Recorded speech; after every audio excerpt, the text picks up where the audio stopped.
Chapter 7. The Pockmarked Man. Oh, blow the man down, bullies, blow the man down. To me way I blow the man down. Oh, blow the man down, bullies, blow him right down.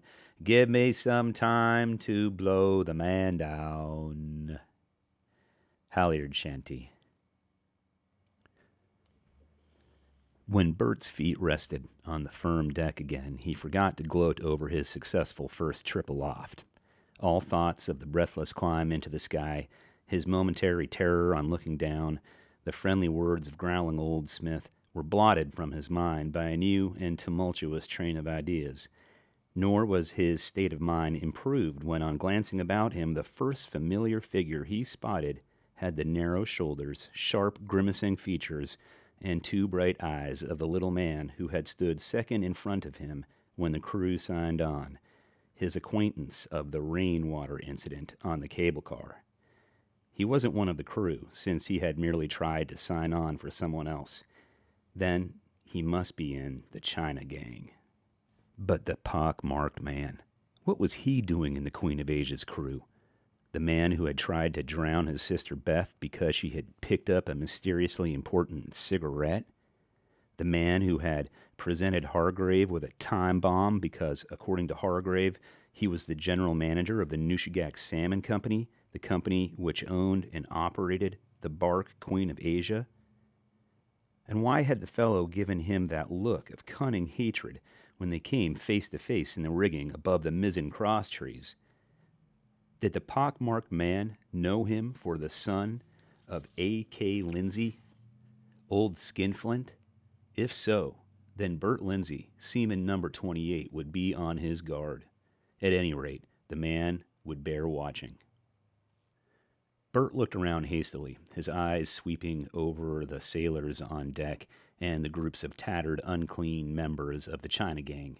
The pockmarked man was nowhere in sight. A few men were still aloft, and on the windward end of the crossjack yard, the yard closest above the boy's head, he saw two men wrestling with a jammed clewline block. One of them was the man he sought. A few steps away from Bert stood Charlie Hansen, the third mate, watching their attempts to clear the block and let the crossjack drop into position. But for this stubborn corner of the crossjack, all the bark sails were set. Already the tow line had been cast off, and the big steam tug was blowing 3 long blasts, a farewell salute. The bark must be under all plain sail when she dipped her flag to return the salute. Out of the corner of his eye, the third mate saw Captain Hagerstrom standing impatiently on the poop. "Cut the clew line! Cut it!" called the third, and the captain strode aft to superintend the dipping of the flag. The pockmarked man reached in a back trousers pocket for his knife, and as he drew it out, a scrap of paper came with it and fluttered toward the deck. Bert watched it fall among a group of Negroes and walked quickly toward them. "I'll take that paper, please," he said. A Negro who towered head and shoulders above his fellows lifted a puzzled face at Bert's crisp request and handed him the paper.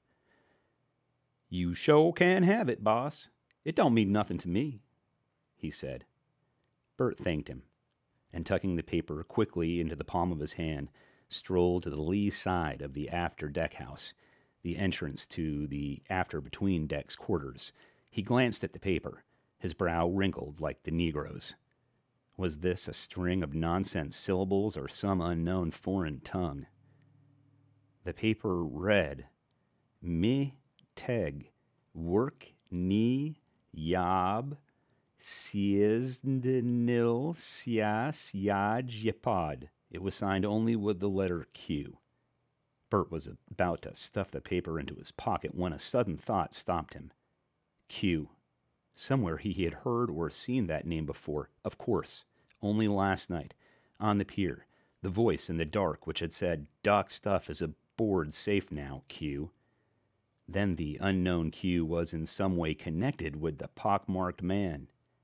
Bert fell to studying the note with new interest. Perhaps it was code. "Me teg." Suddenly he had it. "Me teg." It was too simple to be true. too childish a code for men to use who had need for a code at all. Why, he had written and received such messages before he was out of primary grades, mih-teg, with the positions of both letters and words inverted, and the capital transferred to the first letter of the word read, "Get him." At school they had called it backwards writing, and used it for secret messages among themselves. He took a stub of pencil out of his pocket and wrote below the inverted message, "Dopey J says Lindsay's boy in crew. Get him." "Sweet patootie," muttered the boy. "Friends, please send flowers in care of the Queen of Asia. Anyhow, there won't be any excuse for my being caught off guard. Wonder who this Dopey J person is who knows so much about me." He slipped the paper into his pocket and walked back to the foot of the mizzenmast, where he stood leaning against the pinrail, absent-mindedly inspecting the big hand pump which reminded him, with its 2 heavy wheels, of a stationary gas engine with vertical cylinders sunk in the deck. "Clear out of here. Go below or get forward. We need this space." It was the voice of the chief mate addressing the loafing members of the China gang. Bert watched them slowly get under way. The blacks good-naturedly, the Mexicans sullenly, with muttered remarks in Spanish and sinister sidelong glances from their bottomless dark eyes. Without command, the crew began lining up in the vacated space along the weather bulwarks. The German sailor paused as he passed Bert. "Come, my boy," he said. "We get in line, so for the picking of the watches."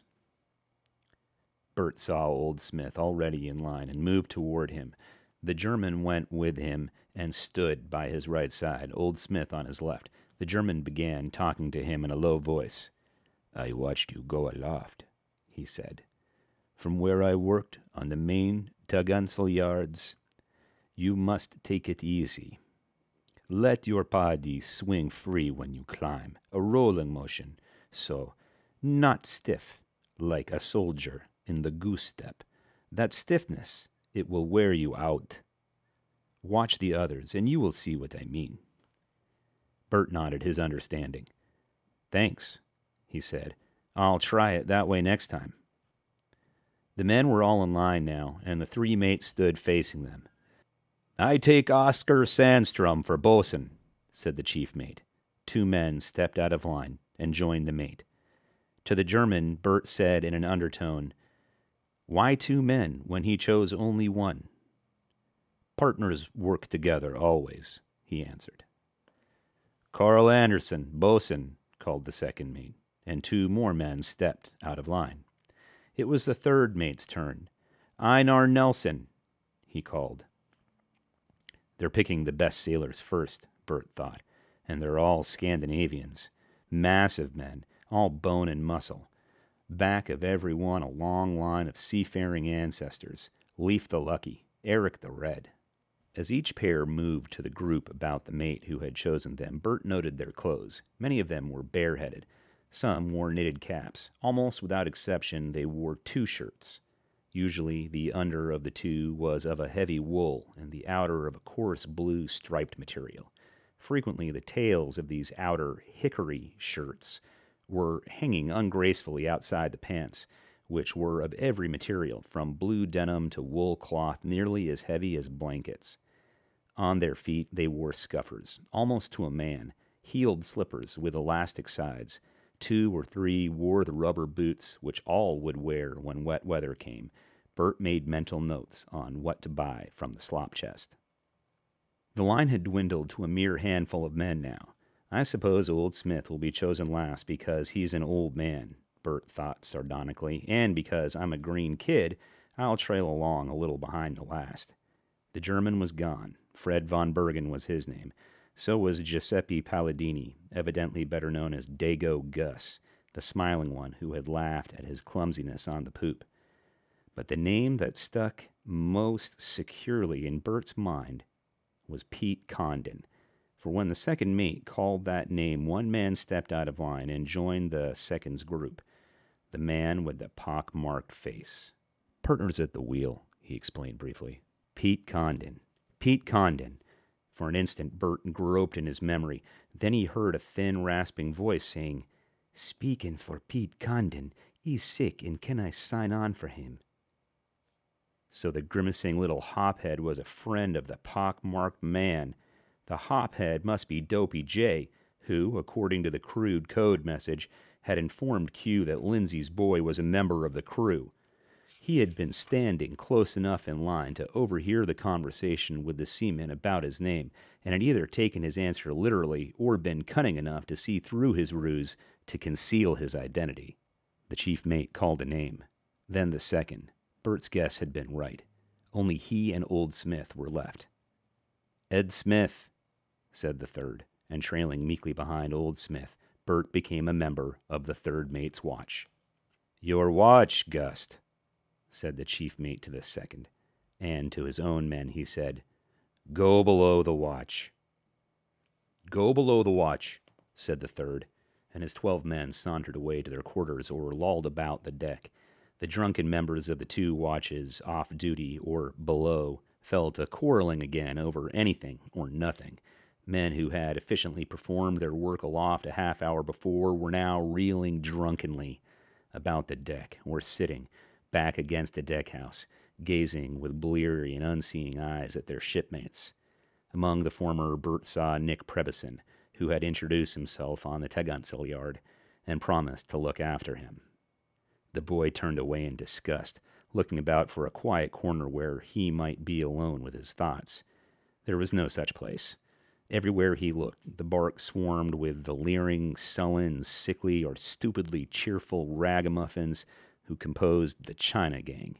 Everywhere, that is, except the poop deck, which Bert knew was forbidden not only to the China gang, but to the sailors except when they had work there, and an area of clear deck some 20 feet square which the sailors kept to themselves. In this space, between the midship deckhouse and the mizzenmast and between the deck load of piles on either side, no tween-decks passenger was allowed to set foot. Here the crew walked, argued, and dozed on the after hatch, or sat in the sun and mended clothes. As Bert stood leaning against the deckhouse undecided, he began to sense the menace of the China gang. Heretofore, he had been too interested in the bark and its crew to notice the gang, except as something that got in the way. Now he saw it as a swarm of outcasts, half-men, creatures who recognized no law of God or man, the product of the gutters of a big city, 250 of them, with nothing to lose. The entire ship's crew, officers, seamen, and idlers, numbered scarcely more than 50, and one of the ship's crew was Pete Condon, who took orders from the same unknown master whom Dopey J served, and another was the doctor, who had on board some stuff that interested Q.